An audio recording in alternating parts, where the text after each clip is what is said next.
역대 상하 다윗의 언약과 성전 예배.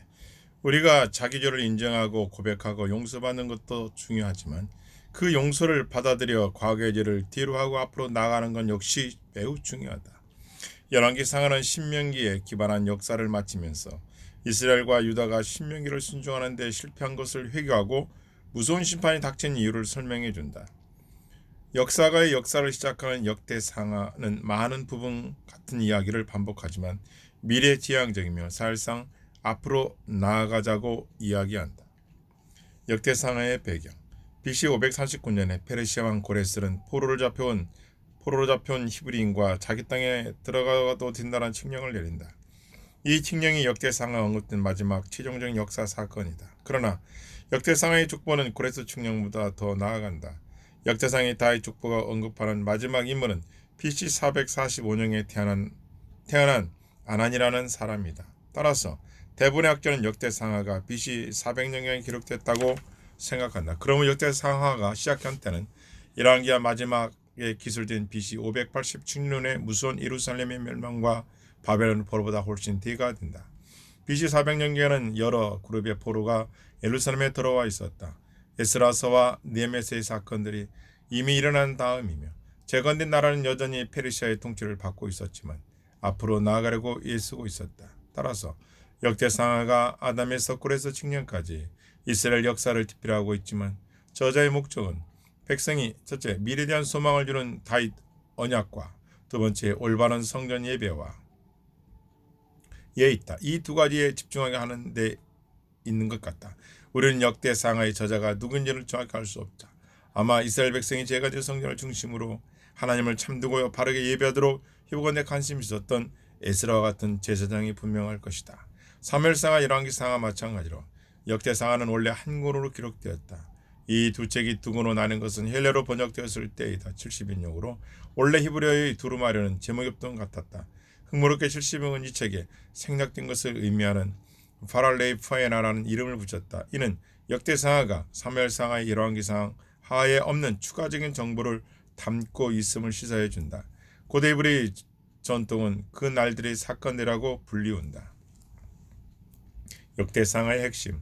역대상은 근본적으로 이스라엘 상하와 열왕기상하가 다루는 똑같은 이스라엘 역사를 되풀이한다. 하지만 역대상하는 그저 베껴 쓴 역사가 아니다. 저자는 독자가 사무엘상하 열왕기상을 아주 잘 알고 있다고 여기는 것으로 보인다. 저자는 같은 시대를 다루지만 강조점과 신학적인 목적을 달리한다. 역사가는 역시 이스라엘의 죄와 불순종이 바벨론 포로를 낳았다고 인정한다. 신명에 근거한 이 역사처럼 그런 사실을 갖고 독자를 계속 돌복질한다. 역사가는 미래를 내다보지 바벨론 포로를 돌아보지 않는다. 따라서 역사가는 두 가지 중요한 주제에 집중한다. 첫째로 하나님이 다윗과 맺은 언약을 강조한다. 다윗 언약은 장차 다윗의 자손이 보좌에 앉아 이스라엘 영원히 다스릴 것이라 약속했다. 역사가는 북왕국 이스라엘의 많은 왕을 다루지는 않는데 이는 그들은 모두 다윗 계통이 아니기 때문이다. 역사가 강조하는 미래에 대한 약속의 소망은 유다를 다스렸던 다윗계의 왕들과 관계있다. 따라서 역대상하는 유다의 왕들만 추적한다. 미래를 내다보며 왕정의 긍정적인 측면에 초점을 맞추려고 하는 역사가는 왕들이 저지른 무서운 죄와 실패 가운데 많은 것, 특히 다윗이 바스바의 번항과 솔몬 왕이 이방 아내와 우상숭배를 섬긴 것이 중대한 죄를 언급하지 않는다. 역대상하의 두 번째 중요 주제는 성전 예배다. 역대상하는 성전 건축 및 바른 예배에 초점을 맞추고 있다. 역대상하의 왕들은 성전과의 관계에 따라 신명기와 관계에 따라 평가된다. 역대상하의 대략적인 개요는 다음과 같다. 아담에서 포로 기환까지 계보상의 역사, 사울의 통치 또는 비통치 역사, 다윗의 통치, 솔로몬의 통치, 나머지 유다 왕들의 통치다. 역대상하의 흥미롭고 독특한 점이 있다. 첫째는 다윗과 솔로몬의 무서운 죄를 언급하지 않는다.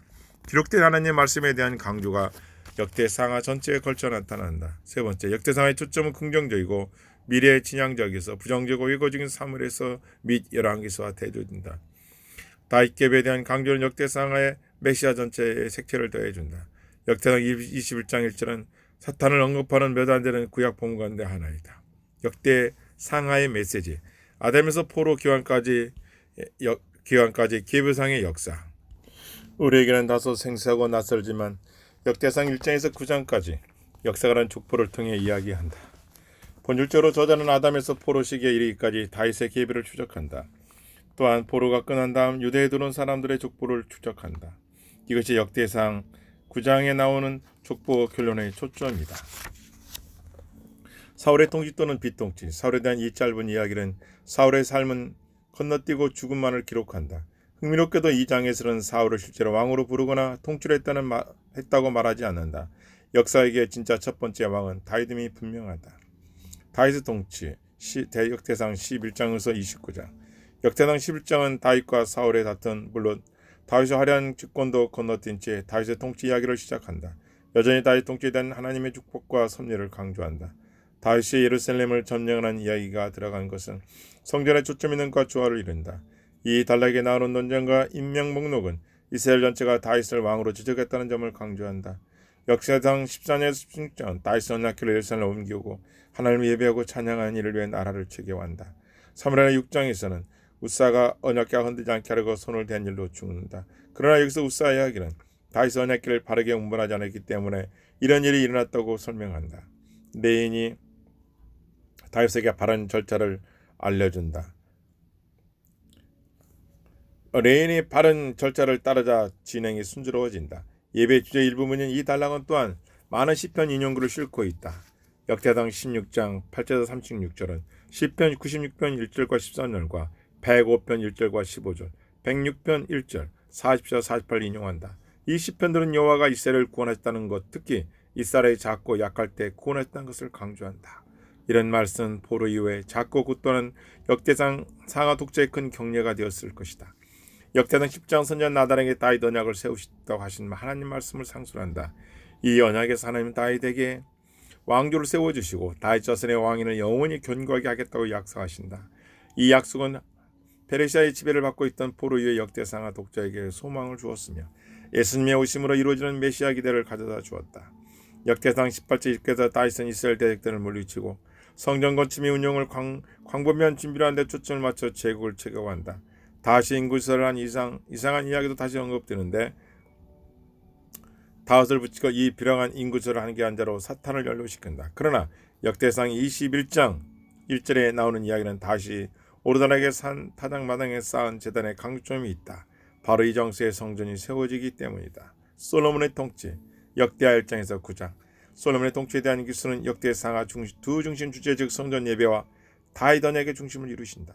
이 단락은 다윗 언약에 가까운 성취로 솔로몬을 보여준다. 또한 솔로몬이 건축한 장엄한 성전에 초점을 맞춘다.